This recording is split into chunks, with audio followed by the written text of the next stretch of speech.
Welcome to Conversations with D&T, where we try to gain understanding to some of the more controversial passages in the Bible and how this understanding enhances our spiritual journeys. Hi, I am Diana. And I am Tiffany. And we are D&T. This is a ministry of Langsburg United Methodist Church.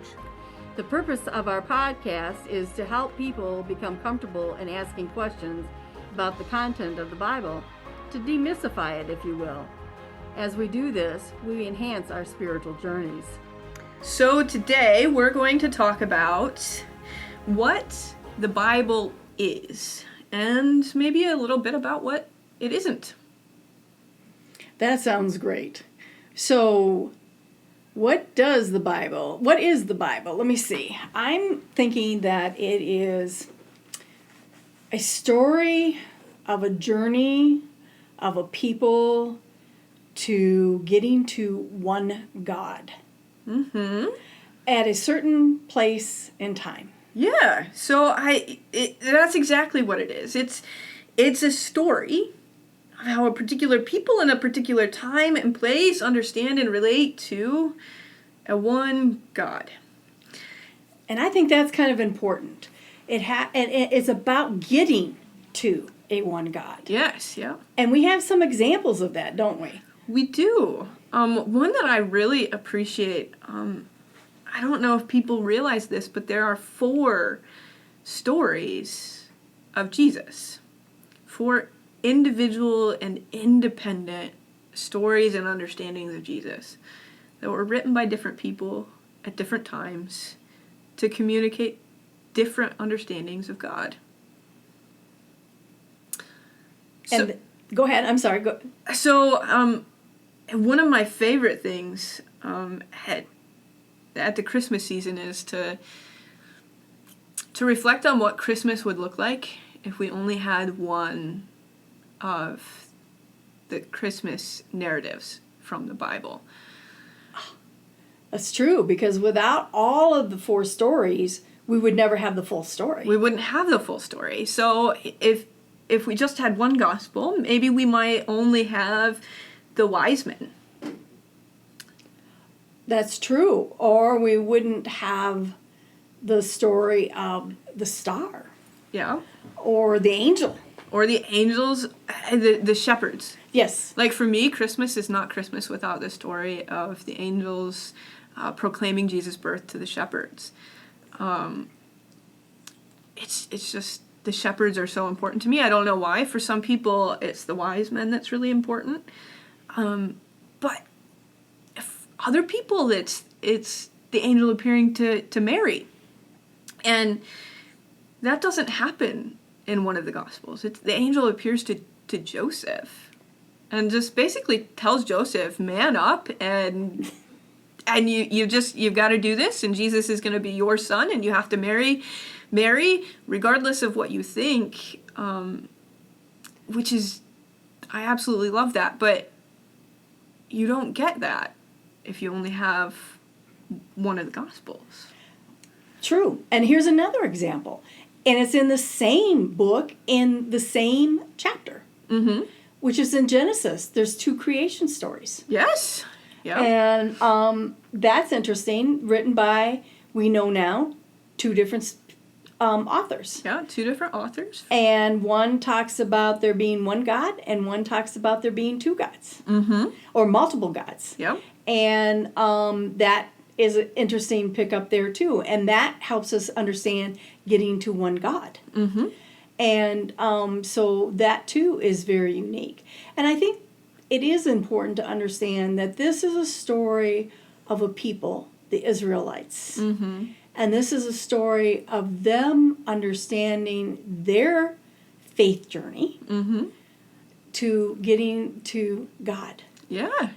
And that then, once they get to their God, the story continues with Jesus, who then says God is for everybody, not just for the Israelites. Right. And that's a life-giving message, right? And it is. It so much is. And when Jesus comes into the picture, we have one more question, how is it that Jesus is God and God's Son, and how are they one? Which is just really, really a fascinating question. We have Trinity Sunday coming up in June, and that Sunday is a really challenging Sunday for most of us, because the Trinity is the three in one is a really difficult concept for many people to understand. But the opening words of John's Gospel, where Jesus says, "I was in the beginning," Jesus is saying, "I was with God in creation." So Jesus took part in creation, just as God the Creator took part in the creative act of the world. So bringing that together and combining them in one person and in one time, in one place, it helps Christians to wrap their heads around the fact that, God is three, but God is also one. And I always find it very interesting when through the resurrection story, when Jesus says, after he has been resurrected, that a Holy Spirit will be sent. Mm-hmm. There's the three. Yep, there's the third one, yes. And that also is an interesting part of it. But here's the other thing, when you talk about the Trinity, here's one that I always have interesting discussions with folks, is we forget the humanity of Jesus. Mm-hmm. People always think of the divine part of Jesus, but they forget about he was also fully human. And a human who lived in a particular place and at a particular time. And the thing that I find life-giving is not, obviously, the divine part of him, Mm-hmm. but it's his humanity that gives me hope. Yep. It's his pain. It is all of the human things that Jesus experienced that give me the hope that I can be saved and I can live a life that will be pleasing to God or to Jesus, to the Trinity. And that is, to me, life-giving. Because it's one thing to have somebody who is divine and God, and you're never going to meet that expectation. Because how can I, as a human, ever become godlike? We can't. We can't. Yeah. But Jesus was human. Yeah. And we forget that sometimes Jesus may have tripped up, Yep. but Jesus caught himself. There is the hope, right? Mm-hmm. Jesus caught himself Yes. as Jesus catches us. Yep. And that sometimes is hard for people to get their heads wrapped around, but for me, that's the life-giving. Well, and what's life-giving for me, too, is Jesus experienced the whole scope of our human experience, the whole scope of our emotional experience. One of the most profound moments for me in Jesus' journey is when he's in the garden, Yes. right before his arrest, and he prays to God and says, Father, please take this cup from me, but not my will, but your will be done. I mean, he's desperate in that moment to escape what he knows is coming. The human part of him wants that to be taken away, but the divine part of him knows this is coming and he's got to do it. Yeah, and it's life-giving and reassuring to me to know that God is present even in our most desperate moments. I know. I wish people could see our faces right Yeah. now. It's just like it's so profound, and it's so I can't. My heart is just full right now, just knowing that, and I can see that yours is too. And it's just like how can that be? And I think you said something earlier in terms of we are. I don't know if you use this term, but it's misfits. The Israelites were misfits. We as humans are misfits. Yep. And we are chosen. Israelites were chosen by God to figure out the one God message that we all needed, and Jesus took it to everybody, Yep. right? Mm-hmm. And all of us are misfits. And if you ever look at who Jesus always picked to send his message, it was always the misfits, right? Oh, it yes. was never the perfects. Yep. It wasn't the priests that Jesus went after. It was the fishermen. It was the folks that got rejected as being rabbis. It was the folks that were out there doing the daily stuff and the grind and the trying to eke out, just surviving. He chose ordinary people. Ordinary people. And ordinary people are often misfits, right? Mm-hmm. Right. And then he said, go to even more misfit folks and give the message, right? Right. To the people who were ill, or to the people who were pushed aside by society. Yeah. Oh, goodness gracious, forbid, Samaritans. Right. Those Right. were, the people that you couldn't talk to a Samaritan, you couldn't go near a Samaritan. They were totally all wrong because they worshipped God on a mountain and not in Jerusalem. Oh, right. Terrible, terrible things. And yet he went to the well waiting. He didn't bother to put something down there and get water and use his divine abilities to get water. He waited for that Samaritan woman to come to the well. Yep. Right? Mm-hmm. Right? And, it's amazing as we see these stories over and over and over again. And then Noah. Mm-hmm. Was Noah really all that true and he might have been the best that there was, but none of them were good. None of them were perfect, that's for sure. So and Abraham, he had some skeletons in that closet too. Yep. And some moments where he failed to have faith in God. Exactly. Yeah. And so all of that to me is so life-giving. And our faith journey, just as the Israelites' faith journey and the Gospels according to, they all had these faith journeys. Psalms. Let's talk about the Psalms. What are those? Those are all about people questioning. Yeah, expressing their emotions and the depth of their relationship with God. A few Sundays ago, Psalm 22 came up in the lectionary, and during our prayer service, I, expounded on Psalm 22. It was just a little section of it, but Psalm 22 begins with the words, my God, why have you forsaken me? Right?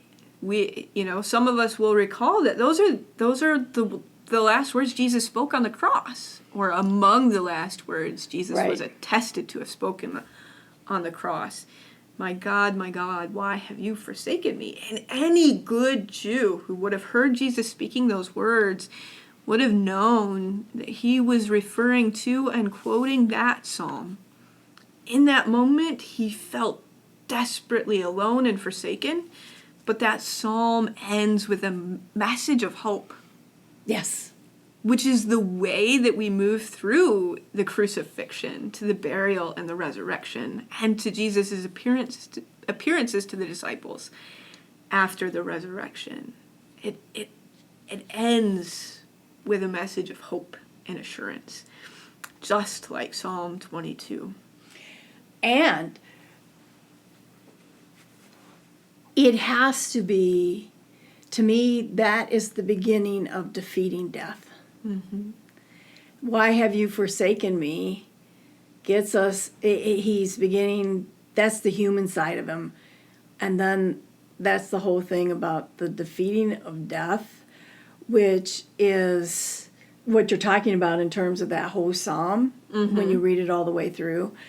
And how many times in our lifetimes have we actually said that or felt that? So many times. And how many, and we may have not said it, but we certainly have felt it. Those depths of feeling so alone. Yep. And until we open our hearts and begin to feel that the Holy Spirit is in there and holding us, and that's God's presence. And we forget that. Mm-hmm. How many times did that happen when the Israelites in that 40 years in the desert did that happen? Right.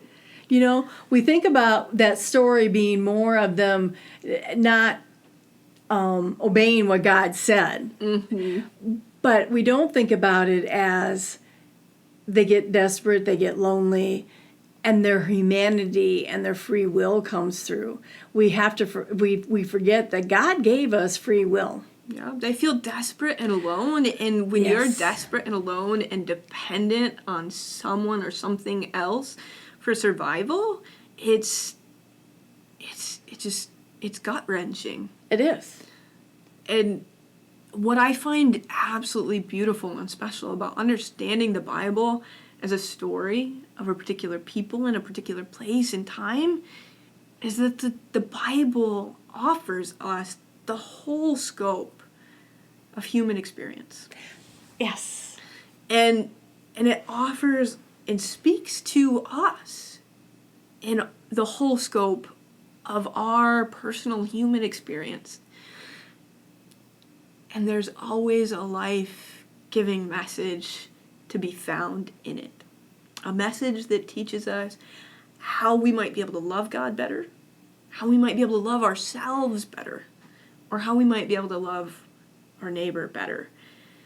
And that is an absolutely beautiful blessing to have. And that only comes when we don't use the Bible as a rule book. That's right. Because when you start to use it as a rule book, then it becomes we're trying to control people, and then that's when you take away the life-giving message. Yes.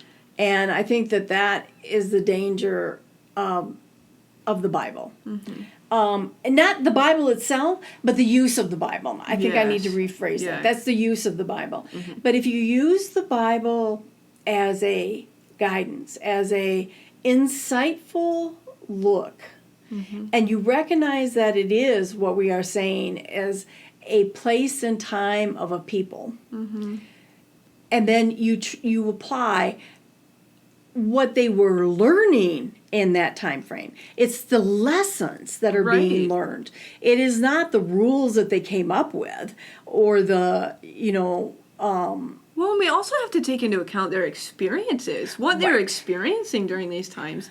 Like, we have First and Second Chronicles, which can be read almost side by side with First and Second Kings and Second Samuel. It tells the story of the monarchy of the Israelite people. But the stories are completely different because they were written in completely different times based upon completely different experiences. right. They were written to address different needs. Exactly. And Judges, same thing. Yep. They were trying to address needs. They're trying to set up a society. Mm-hmm. They're trying to set up a way of a people to live together with their understanding of what God is. Yep. And that's a progressive kind of thing, just sort of like how we've been doing in our society, Yeah. right? With different kinds of issues as it comes along. Yep. In a lot of ways, it's a people looking back at where they came from, trying to express where they came from, and trying to articulate where they want to go, where they see their journey going. Right. And I think that's the other thing that we have to really talk about here is the Bible, particularly the Old Testament, was not written at one time, No. nor was it written by one person. Yep. And that is incredibly important to understand. Mm-hmm. So there's no one book that was written by one person, Yep. and it was edited at different times. By different people, Experiencing different things, trying to address different needs. Right. Yeah. And so sometimes you will find those conflicts, and it's not for us to ignore those conflicts, but it's to understand what they were trying to do with those conflicts. Yeah, what they were trying to accomplish. What was Right. the message they were trying to provide their people Right. at that time? And for a lot of people who were raised that the Bible is this God's exact words. This is going to be earth-shattering, the statement that we've just made. And it is going to be kind of hard to accept. But this is something that has been known in the world of theology, or in what is known as the academy, which is these theologians that study this stuff, that teach, that help give the material to people who go to seminary to understand this. This is known as the academy. These are the professors that come out of Princeton and Duke and Cambridge and all these wonderful institutions have figured this out. And there's a lot of information out there that talks about, there's basically 4 types of authors of the Old Testament. But that is incredibly important for us to know.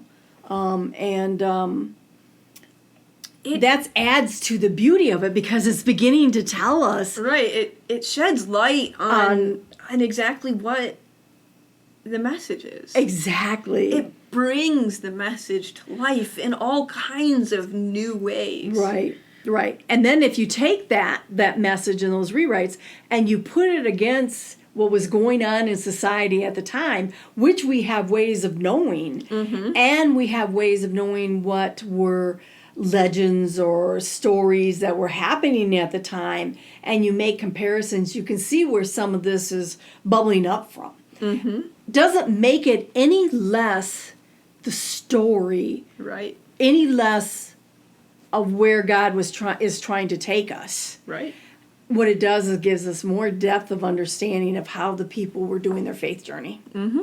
And taking what was swirling around them in their lives, in their society, and they're pulling out, but there's a God. And this God is speaking to my heart. And we need to let all this swirling that's going on not to drive, but this God needs to drive us. And how do we pull that out of here? That's what the Bible does. And that's what any good preacher today does. Yes. I mean, we look at the historical context in which the Bible was written. We shine light on that. We bring the message to life. And we present it to the people in a way that makes it relevant for our life experiences today. And you can't do that without understanding the scope of the Bible and understanding that it's not a rule book. And yes, there's some historically accurate things in here. And yes, it does talk about things that did happen, but it also talks about them in a way that isn't 100% historically accurate. They're stories. And a very wise person once told me, you never let the truth get in the way of a good story. And when you think about the parables that Jesus told, and I think that is so true, because it's the point that you're trying to make. It is the lesson that's trying to be taught. So is every parable that Jesus told us really a true story? Or was it the lesson that was trying to be taught and the message that Jesus was trying to get across? They're like fables with a moral. Exactly. Oh, I love that analogy. That's exactly what it is. It's like a fable with a moral in it. Yep. And I think when we start looking at it from that perspective, there's so much richness that we can pull out of that versus just pulling that line out, an eye for an eye, or what you sow is what you reap, and those type of things.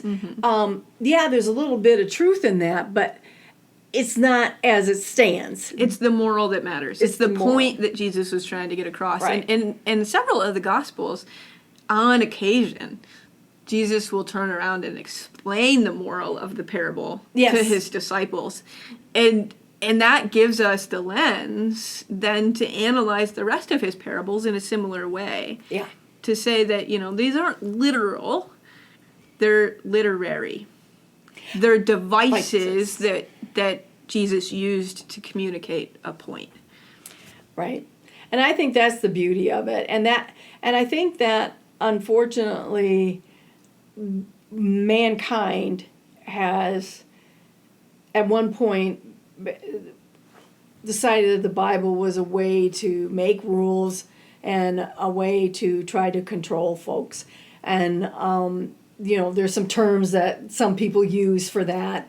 I think that does a disservice, because I think the Bible is more about love and how to get there and to feeling God's love and understanding And than just it is sharing that love and sharing with that the love. world, yeah. Loving your neighbor as you would yourself because of how God loves you. Yep. Than it is about following rules, and if you don't follow these rules, then you're a horrible person and you're going to pay horrible costs for that. And you don't really, the Bible really doesn't do that. You don't really see a lot of this. It's about God's grace. It is. That's really what it is. It's not about punishment. It's about the gift of God's love and that God wants us to be the best people that we can be. And God is willing to give us grace along the way. Right. To forgive our faults and to give us the space to learn and grow as we journey with God. Right. And that's the thing I like about the creation story, because it's like every time something happens, it was good. It was good. It was good. You never think where there's this thing about it was bad. And you don't hear evil was created and it was good. And evil was never created. That's a man thing. Yep. Right? Yep. And it was when you hear about, where there's this creation of man, it was nothing said about it being bad or good. It was there. Yep. And those are the important things. And it was never about a control thing. As a matter of fact, the beauty of it was we were given free will. Yep. What a life would be if we weren't. Oh my gosh, I can't imagine a life. I can't either. What would be the point? Oh, it would almost be like we would be robots, running around just functioning and doing what we were programmed to do. Right. And then, if we weren't given free will, why would we need the Bible? We wouldn't. That's kind of my thought. Yeah. Would we really? No. Because it's really a guide, right? Yep. It's this guide. It's as it was the guide to the people trying to get to their one God in their journey, their faith journey. It's a guide for your faith journey. Yep.